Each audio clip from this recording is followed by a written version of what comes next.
വിഷുക്ക് ആവറായില്ലേ. ഇപ്പോൾ summer vacation ആയതുകൊണ്ട് police duty ഒന്നും ഇല്ല അല്ലേ? ഇല്ല, ഞാൻ പോവാണ്ടിരിക്കണം. പോലീസ് ഡ്യൂട്ടി ഒക്കെ ഉണ്ട്. വിഷു ഒന്ന് ആഘോഷിച്ചിട്ട് പോവാന്ന് വിചാരിച്ചു. ഇനി അത് നിർത്തിക്കോ. പുതിയ ഒരൊറ്റ വലിയൊരു കേസ് വന്നിട്ടുണ്ട്. എന്ത് കേസ്? ആ സൈക്കോന്റെ വലിയ കേസ് ഇട്ടാണോ? എടാ, ഒരു സ്ത്രീന്റെ കേസ്. നിയതിയോ? അതേതാടാ? നിയതിനറിയില്ല? നിയതി എന്നല്ല ശരിക്കുള്ള പേര്. ശരിക്കുള്ള പേരെന്താണെന്നറിയാം? എന്താ? ജാപ്സോ? ആ 2020 മറ്റേ സീരിയൽ കില്ലർ തന്നെ.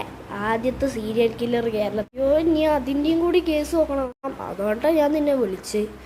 പോയി ചെല്ലി. പോലീസ് സ്റ്റേഷനിൽ പോലീസുകാർ തപ്പുണ്ടില്ല. എന്നാ പോവാ. എന്താ സാറേ? വെക്കേഷന് ലീവൊന്നും എടുക്കണ്ട കേട്ടോ. 1 മാസം ജോലി ഉണ്ട്. ആ സീരിയൽ കില്ലർ ജാപ്സോ ഇറങ്ങിയിട്ടുണ്ട്. കുറേ പേരെ കൊന്നതിൻ്റെ കേസുണ്ട്. 56 കിൽസാണ്. അയ്യോ സാറേ, 56 കില്ലോ? അതാ ഞാൻ പറഞ്ഞേ, സാധാരണ സ്ത്രീയല്ല.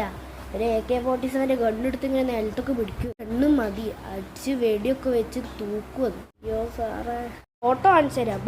ഫോട്ടോ അല്ല, വീഡിയോ. ശരി സാറേ. കാണുമ്പോൾ ഒരു പാവന്മാരി ഉണ്ട്. മുമ്പ് ചന്ദനവും തൊട്ടൊരു പാവന്മാരി തോന്നും. അങ്ങനത്തെ സാധനം അല്ലത്. ഭയങ്കര ഡേഞ്ചറാ. അതിൽ തോക്കും, പിന്നെ അതിൻ്റെ മറ്റേ കയ്യിലുള്ളൊരു എന്തോ ഒരു ബ്ലേഡ് വെച്ച സാധനം. ഓ സാറേ, ഇത് സൂക്ഷിക്കണം കേട്ടോ. ഈ സാധനത്തിന് കുറച്ച് അപകടമുള്ള സാധനം. ഇതൊക്കെ ശരിയല്ലേ, പക്ഷെ ഈ കേസ് അന്വേഷിച്ചാലല്ലേ പറ്റുള്ളൂ. ഇവിടെ എവിടെയാന്നും കൂടി അറിയണ്ടേ. ശരിയാ സാറേ. അപ്പൊ ആദ്യത്തെ പരിപാടി എന്താ? ഇവിടെ സ്ഥലം നിനക്ക് പണ്ടേ അറിയുന്നല്ലേ. അവിടെ ഒന്ന് പോയി അന്വേഷിക്കും.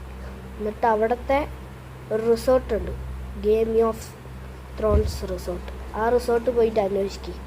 അവിടെ 14 കിൽസാണ് ചെയ്തത്. ഏറ്റവും കൂടുതൽ ചെയ്തത് ഏതോ ഒരു ദുബായിൽ ഏതോ സ്ഥലത്താണ്. അവിടെ ഒന്നും പോകണ്ട, ആദ്യം അവിടെ പോ. എന്നിട്ട് ഞാൻ പറയാം ദുബായിൽ പോകും. നമുക്ക് നോക്കാം. എന്നാൽ നീ ഇന്ന് രാത്രി തന്നെ വിട്ടോ, ഞാൻ ടിക്കറ്റ് ബുക്ക് ചെയ്തേരാം. സാറേ, എറണാകുളത്തല്ലേ? എറണാകുളത്ത് പോകണ്ട, ദുബായിൽ തന്നെ പൊക്കോ. അവിടെയല്ലേ കൂടുതൽ കിൽസ്. എന്നാൽ ശരി സാറേ, ടിക്കറ്റ് ബുക്ക് ചെയ്ത് തരുമോ? ഒക്കെ ഞാൻ ചെയ്തുതരാം, അതൊന്നും നീ പോയിട്ടില്ല. നീ പോയാൽ മതി. അങ്ങനെ ഫ്ലൈറ്റ് കയറി. സാറ് ബുക്ക് ചെയ്തു. സമാധാനായി. ഇത് മറ്റേ സാധനല്ലേ? അയ്യോ, ഞാൻ ഇവിടുന്ന് പോകുന്നല്ലേ. Breaking news. ഫ്ലൈറ്റിൽ നിന്ന് കൊലപാതകം. 12 വയസ്സുകാരിയായ ഏറ്റവും ചെറിയ സീരിയൽ കില്ലർ ജാപ്സയാണ് കൊന്നത്. 57ാമത്തെ കില്ലാണ് ഇപ്പം നടന്നത്. അയ്യോ, ജാപ്സ 56 കില്ലോ. വേറെ ഒരു പ്രശ്നമുണ്ട്. ആ TV-യിൽ ആരുടെ ഫോട്ടോ ഒന്ന് നോക്കി. ഇത് നമ്മുടെ ജെയ്സന്റെ അല്ലേ? പിന്നെ സാറേ, ജെയ്സന്റെ തന്നെ.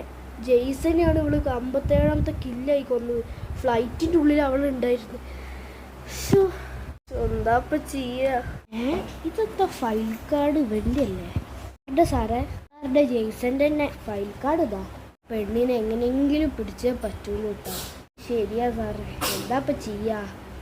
ഓളിപ്പോൾ ഏത് സ്ഥലത്താണ് ഉണ്ടാവുക എന്ന് പറയാൻ പറ്റില്ല. ഒരു കാര്യം ചെയ്യാം, ഓളുടെ എല്ലാ റിപ്പോർട്ടും നമുക്ക് ട്രാക്ക് ചെയ്യാം. എന്നിട്ടേ ഞാൻ ആദ്യം ദുബായിലോട്ട് വിടാം. ദുബായിൽ വിട്ടിട്ടേ മറ്റേ ഇവന് പറ്റിയ പ്ലാന് വഴി ആവുമെന്ന് സംശയം. അതൊന്നുമില്ല സാറേ, ഞാൻ ദുബായിലോട്ട് സൂക്ഷിച്ചു പോകും. ഒരു ടീമിനെയും കൊണ്ടുപോകും. സാറ് എറണാകുളത്ത് ചെക്ക് ചെയ്യും. സാർ ഒറ്റയ്ക്ക് എന്തായാലും ഓളെ എറണാകുളത്ത് ഉണ്ടാവില്ലല്ലോ. ദുബായ് എയർപോർട്ട് ഫ്ലൈറ്റിലല്ലേ ഉണ്ടായിരുന്നു. അപ്പം എന്തായാലും ദുബായിൽ തന്നെ കാണും. അത് ശരിയാ. എന്നാലും അത് ശരിയാ. നിങ്ങളൊരു ടീമായിട്ട് 7 പേരെ ഞാൻ ഏൽപ്പിക്കാം.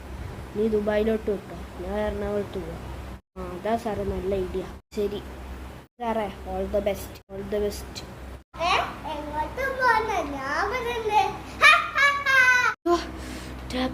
ഐഡിയ ഉണ്ട്. ആ 7 ആൾക്കാർ പോയില്ല ദുബായിലോട്ട്. അവരെ വിളിക്കണോ അതോ ഞാൻ ഇവളെ തോക്കെടുത്തിട്ട് അവളുടെ തലമണ്ടയ്ക്ക് അടിച്ച് കൊല്ല് കളയപ്പം തന്നെ? അതുകൊണ്ട് വേറെ അവസരമില്ല.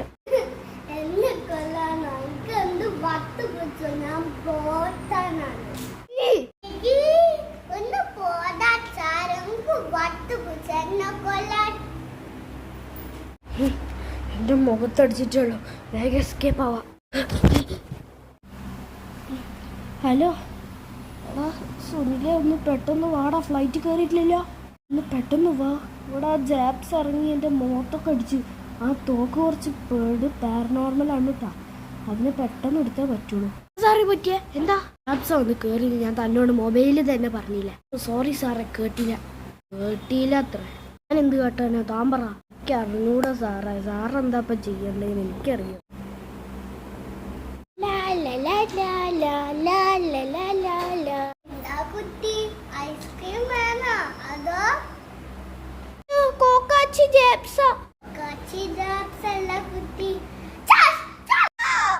വീണ്ടും അവള് കൊന്നാരെ ഏതോ ആസാമിലുള്ള ഏതോ ചെറിയൊരു പയ്യനെ. അവളെങ്ങനെ വിട്ടാൽ ശരിയാവില്ല. അവളെവിടെ കണ്ടാലും ഓരോ ടൂൾസ് എടുത്ത് നിങ്ങൾ വെച്ചോ. ഇനി ഈ ജോലി ഞാൻ പിരിച്ചു കിട്ടും. ഇനി നിങ്ങൾ എന്ത് ചെയ്താലും കുഴപ്പമില്ല. കയ്യിൽ ആയുധങ്ങൾ ഉണ്ടായിക്കോട്ടെ, എന്നിട്ട് വിട്ടാൽ മതി കേട്ടാ. എൻ്റെ കയ്യിൽ എപ്പോഴും ഈ സാധനം ഉണ്ടാവും. ഇതുകൊണ്ടുള്ള തലമണ്ടയ്ക്ക് അടിച്ചാൽ അവള് ചാവും. Got that point. ഇനി ഞാനൊരു തോക്ക് കൈ വയ്ക്കാം. എല്ലാവരും ഒരു തോക്ക് കൈവയ്ക്കുന്നത് നല്ലൊരു സാധനമാണ്. എപ്പോൾ അവളെ കാണുമോ അപ്പം റിപ്പോർട്ട് ചെയ്യാൻ പറ്റുക. അഥവാ റിപ്പോർട്ട് ചെയ്യാൻ പറ്റിയില്ലെങ്കിൽ ഇതെടുത്ത് തലമണ്ടയ്ക്ക് അടിക്കുക, അത്രയേ ഉള്ളൂ. ശരി സാറേ, ഞാൻ പോവാ. ശരി, ഇന്ന് അവളെ ആരെങ്കിലും കണ്ടാൽ നാളെ റിപ്പോർട്ട് ചെയ്യണം കേട്ടോ സാറേ. സാറേ, കുറെ നാളായിട്ട് കണ്ടില്ലല്ലോ. ഒന്നുമില്ലടാ, നമ്മുടെ പണ്ടത്തെ ജാബ്സ് ഇല്ലേ കൊറോണ കാലത്തുണ്ടായിന്നെ 57 കില്ലൊക്കെ ചെയ്തിപ്പോൾ 58ാമത്തെ കില്ല്. മേലൊരു ചെറിയ പയ്യന്. ജാബ്സ് സാറിന് നാട്ടിലിറങ്ങിയോ? ഇറങ്ങി. എന്നാൽ ഞാൻ ഒരു സ്ഥലം പറഞ്ഞുതരാം. അവിടെ ജാബ്സിക്ക് ചിലപ്പോഴേ വരാൻ പറ്റുള്ളൂ. അല്ല സോറി സാറേ, അതാണ് ജാബ്സിൻ്റെ ഏറ്റവും മെയിൻ സ്ഥലം. അവിടെ ആരും പോകാൻ പാടില്ല. പക്ഷെ എനിക്കും കാണിച്ചു തരാനൊന്നും പറ്റില്ല. എന്നാലും അതിൻ്റെ ഫോട്ടോ ഞാൻ കാണിച്ചു തരാം. എന്നാൽ കാണിച്ചു തരാം. ആ സാറേ, ഫോട്ടോ ആ കണ്ണാടിയിൽ കണ്ട രൂപം കണ്ടു. അതാരാ? ജാബ്സേൻ്റെ മരിച്ചുപോയ ഏട്ടൻ. അവൻ്റെ കഥ ഞാൻ പിന്നെ പറഞ്ഞുതരാം സാറേ. ഇപ്പോൾ ജാബ്സനെ കണ്ടുപിടിക്കാൻ പറഞ്ഞു സാറേ. ഞാൻ വെറുതെ പറഞ്ഞു. അവൻ്റെ കഥ ഞാൻ ഇപ്പോൾ പറഞ്ഞുതരാം. പണ്ട് ഉത്തരാഖണ്ഡ് ജനിച്ച ഒരാളായിരുന്നു ജാബ്സ. പക്ഷെ അവൾക്ക് മലയാളം നന്നായിട്ട് അറിയായിരുന്നു. കാരണം അവളുടെ അമ്മയ്ക്ക് മലയാളിയായിരുന്നു. എന്നിട്ട് അവളുടെ ഏട്ടന് ഒരു അസുഖം പിടിച്ചു, ജോണ്ടിസ്. നമ്മുടെ മലയാളത്തിൽ മഞ്ഞപ്പിത്തെന്നും പറയാം. വെള്ളം കുടിച്ചിട്ട് അവൻ ചെയ്ത കിൽസ് 162 കിൽസായിരുന്നു. അവൻ ജനിച്ചതും 2000-ലൊക്കെ ആയിരുന്നു. ഇപ്പോൾ കാണിച്ചിരുന്ന ഫോട്ടോ 2001-ലാണ്. ജാബ്സ ഒരു നല്ല കുട്ടിയായിരുന്നു. അവളുടെ ഏട്ടൻ ഒരു ക്രിമിനലായിരുന്നു, ന്യൂ ബോൺ സൈക്കോ ക്രിമിനൽ.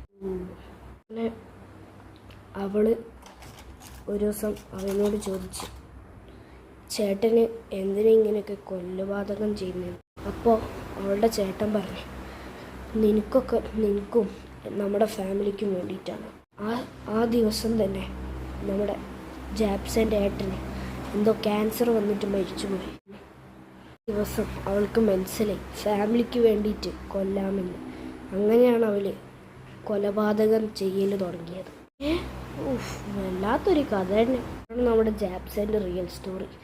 ഇതൊക്കെ എൻ്റെ അച്ഛൻ എനിക്ക് പറഞ്ഞു തന്നതാ. എന്നാൽ ശരി സാറേ, എനിക്കിന്ന് കുറച്ച് പണിയുണ്ട്. ശരി. നല്ല പ്രതിമ. സാ, ഇന്ന് നീ നിൽക്കുന്ന സേഫല്ല. നിന്നെ അങ്ങോട്ട് കൊന്നു കളഞ്ഞേക്കാം.